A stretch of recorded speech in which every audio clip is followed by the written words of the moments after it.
జగన్మాత చేసిన జ్ఞానబోధ. దేవతలారా, మీరు కూడా వినండి.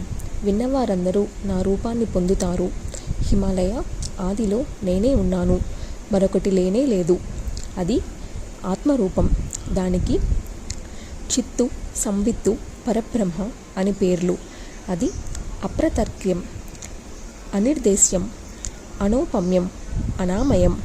దానికి స్వతసిద్ధమైన ఒకానొక శక్తి ఉంది. ఆ శక్తికే మాయ అని పేరు. అది సతి కాదు, అసతి కాదు, ఉభయము కాదు, అవిరోధంగా అన్నీను. ఇదొక విలక్షణమైన వస్తువు వంటిది. అగ్నికి వేడిమిలాగా, సూర్యుడికి వెలుగులాగా, చంద్రుడికి వెన్నెలలాగా ఇది నాకు సహజ శక్తి. జీవులు, వారి కర్మలు, కాలము అన్నీ అందులోనే సంచరిస్తూ ఉంటాయి. గాఢ నిద్రలో స్వాప్నిక వ్యవహారంలాగా ఇవన్నీ అభేదంగా అందులో విలీనమై ఉంటాయి. ఆ శక్తి సమయోగం వల్ల నేను బీజాత్మతను పొందుతాను. స్వాధార వరణం వల్ల దోషత్వము సమాగతమవుతుంది. చైతన్య సమయోగం వల్ల నిమిత్తత్వము చెప్పబడుతుంది. ప్రపంచ పరిణామం వల్ల సమవాయిత్వం సంక్రమిస్తుంది. కొందరు ఈ మాయాశక్తినే తపస్సు అన్నారు, కొందరు తమస్సు అన్నారు, కొందరు జడం అన్నారు. జ్ఞానము, మాయ ప్రధానము, ప్రకృతి, శక్తి, అజము ఇవన్నీ పర్యాయ పదాలే. దీన్నే శైవశాస్త్ర విశారదులు విమర్శ అని వ్యవహరిస్తూ ఉంటారు. వేదాంతులు అవిద్య అంటారు. ఇలా మాయాశక్తికి నిగమాగమాదుల్లో చాలా పేర్లు ఉన్నాయి. దృశ్యత్వం వల్ల జడత్వము, జ్ఞాననాసత్వం వల్ల అసత్వము. చైతన్యానికి దృశ్యత్వం లేదు. దృశ్యత్వం ఉంది అంటే అది జడమే. చైతన్యం ఎప్పుడూ స్వప్రకాశం. పరప్రకాశితత్వం దానికి ఉండదు, అవసరం లేదు. అంతేకాదు, అనవస్థాదోషం వస్తుంది కనుక దానికి స్వప్రకాశితత్వం కూడా ఉండదు. స్వప్రకాశమే. కర్మకర్త విరోధం లేని ప్రకాశం. దీపంలా స్వయం ప్రకాశం. అది స్వయం ప్రకాశమానం కనుక ఇతరులను అదే ప్రకాశింపజేస్తుంది. అందుకే నా సిద్ధ సంవిత్తునులకు నిత్యత్వం. నిద్రలో దృశ్యమానమయ్యే కళలకు చలన సంబంధంగా వ్యర్థత్వం ఉంది. సంవిత్తుకి అటువంటిది లేదు. ఎవరి అనుభవంలోనూ లేదు. ఒకవేళ అనుభూతిలో ఉంది అంటే ఎవరు సాక్షిగా అనుభూతమైందో అదే సిస్టము, అదే సంవిద్రూపము అని తెలుసుకోండి. అందుకనే ఈ సంవిద్రూపానికి నిత్యత్వము చెప్పారు శాస్త్రకోవిదులు. అత్యంత ప్రేమాస్పదత్వం వల్ల దీనికి ఆనందరూపత్వం. ఏతదింతరమంతా మిథ్య కనుక దీన్ని అసంగత్వం స్పష్టమే.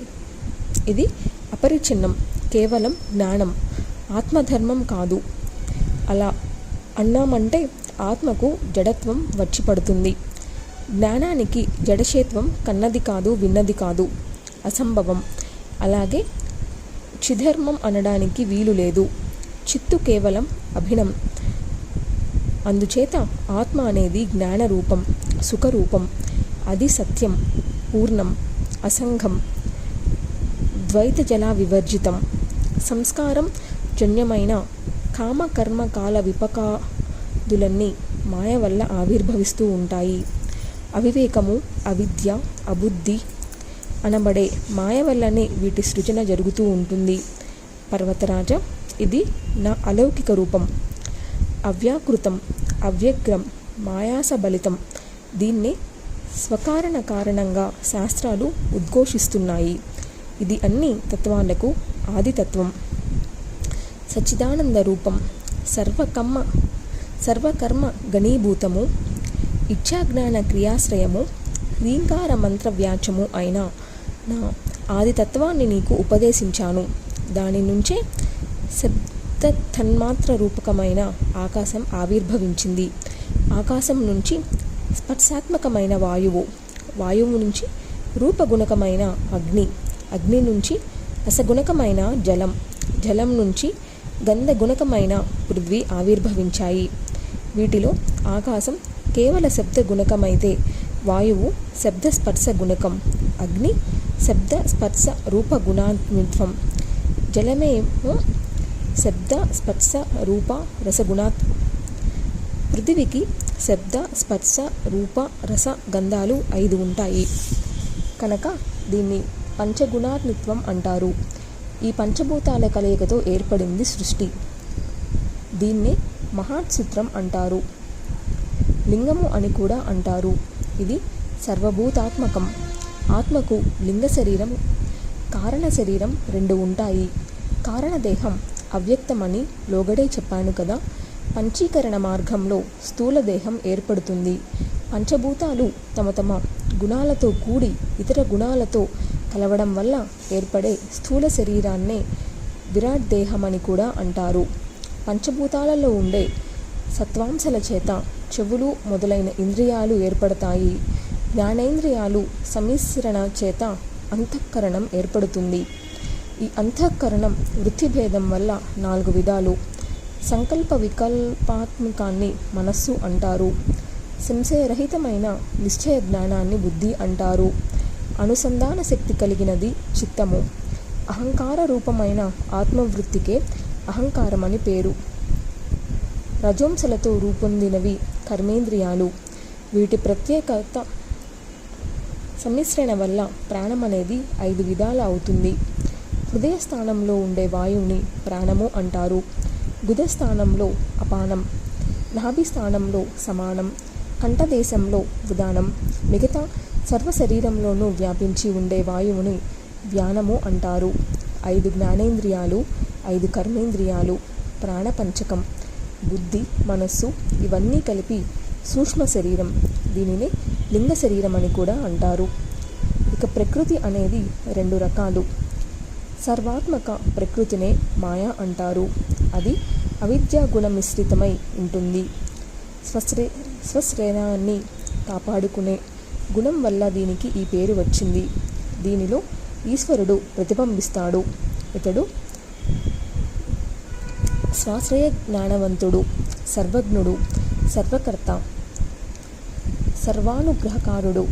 అవిద్యలో ఉండే ప్రతిబింబమే జీవుడు. ఇతడు సర్వదుఃఖాశ్రయుడు. అవిద్యలో మునిగిన ఈ జీవేశ్వరులకు శరీరత్రయం ఉంది. దేహత్రయాభిమానం వల్ల నామత్రయం ఏర్పడింది. కారణ శరీరాత్మకుణ్ణి ప్రాజ్ఞుడు అని, సూక్ష్మ శరీరాత్మకుణ్ణి తైజసుడు అని, స్థూల శరీరాత్మకుణ్ణి విశ్వడు అని అంటారు.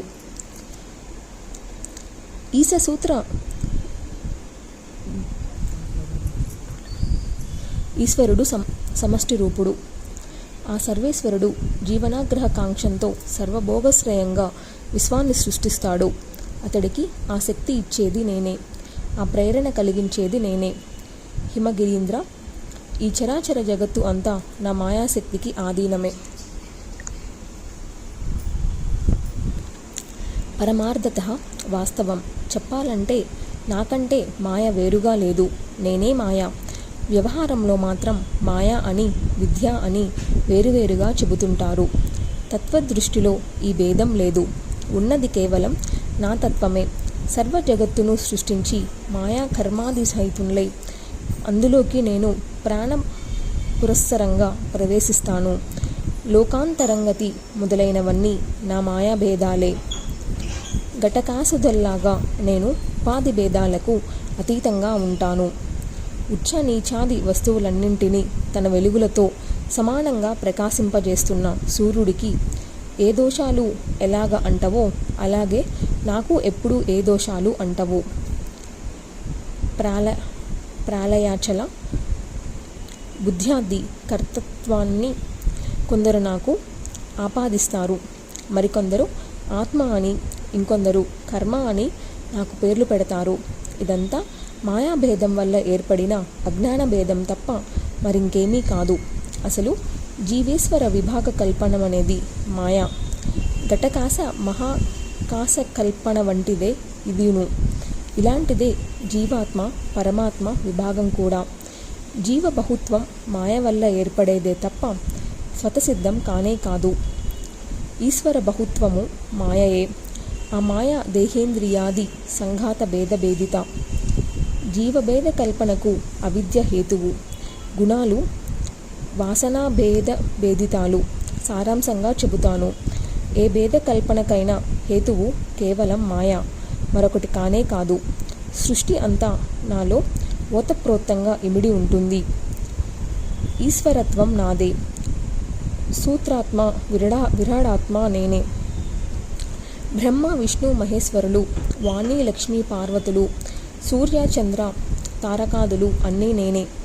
పశుపక్షి రూపాలు నావే. చండాలుడు నేనే. తస్కరుడు నేనే. బోయవాడు నేనే. సత్కర్మలు దుష్కర్మలు క్రూరకర్మలు అన్నీ నేనే. స్త్రీ పుంసకాకారాలు సర్వము నేనే. సందేహం లేదు. కన్నది కానీ విన్నది కానీ ఏ వస్తువైనా నేనే. లోపల బయట అంతటా వ్యాపించి ఉన్నది నేనే. చరము కానీ అచరము కానీ నేను లేని వస్తువు లేదు. ఒకవేళ ఉంది అంటే అది శూన్యం, గుడ్రాలి బిడ్డ లాంటిది. ఒకే రజ్జువు సర్పంలాగా, మాలికలాగా, ఇంకా రకరకాలుగా ఎలా భ్రాంతిని కలిగిస్తుందో అలాగే నేను ఈశాది రూపాలతో భాసిస్తూ ఉంటాను. అధిష్టానాతిరేకంగా కల్పిత వస్తువు ఏది భాషించదు. అందుచేత నా అస్తిత్వంతోనే ఈ సృష్టికి అస్తిత్వం, నా సత్తుతోనే ఇది సత్తమవుతుంది.